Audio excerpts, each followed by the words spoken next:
about 6 years ago in the Diocese of LA, which has about 133 churches of various kinds in 6 counties in Southern California and the Central Coast. We got all of the region's experts on housing insecurity together, and we posed this question in the name of a Savior who said he had nowhere to lay his head. How can we help?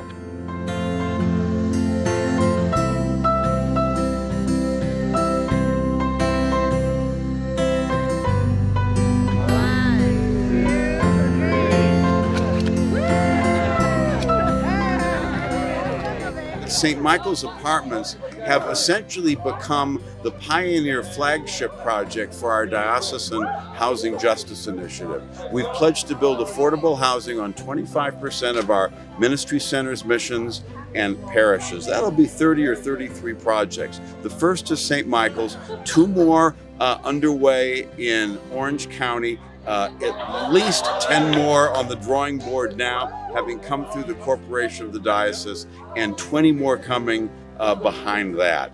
So this dedication day for St. Michael's is a signal event for an initiative which we hope will provide places for 4,000 to 5,000 of our neighbors around Southern California and the Central Coast to lay their heads. Well, we're excited about what this is doing for ministry. This is what ministry is all about, for us to have the outreach that's necessary, especially for senior citizens. And we are excited now that we are about ready to embark on what God has called us to do, to reach those less fortunate in a whole new way. Most of our residents in the apartment house are on limited incomes, and they will pay up to about 30% of their income in rent. So some people have the idea that it's free housing and it's a temporary shelter, but this is permanent supportive housing with case management.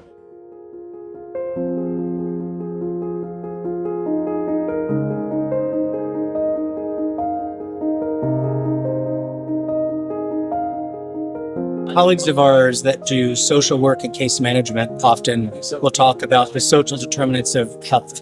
And one of the highest leverage points in the social determinants of health is housing. And if we can provide that for people that are right on that risk area, we're not only helping them, but we're helping, if they have families, helping a generation to kids. So it's a wonderful intervention. With each of these agreements being very long term, this is going to outlive all of us. I mean, it's going to help generations and generations to come to be able to have opportunities for a place to be able to call home. Just like we're benefiting today by what Sophie Miller envisioned 100 years ago, the decisions that we make today about how to do these things, the property improvements that we inherit, if you will be gifts to people long after our mortal coil has ended. 100 years from now in the diocese, what will they be receiving from us to meet the urgent ministry needs of their day?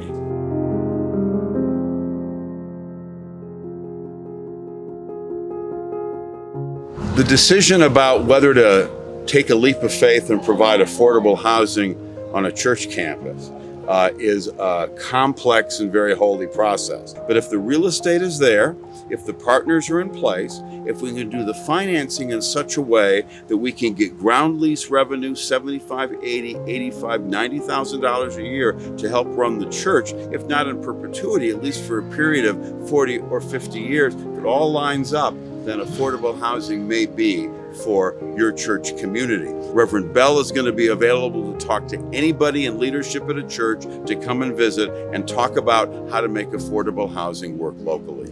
Parish leaders are already out talking to potential developers or real estate agents or others.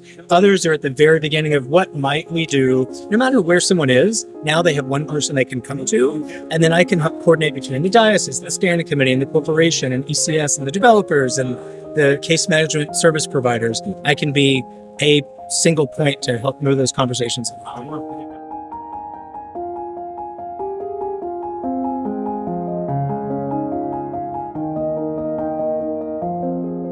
So to all of our partners, and I say this on behalf of thousands of neighbors in need whom we haven't even met yet, I say thank you and God bless you.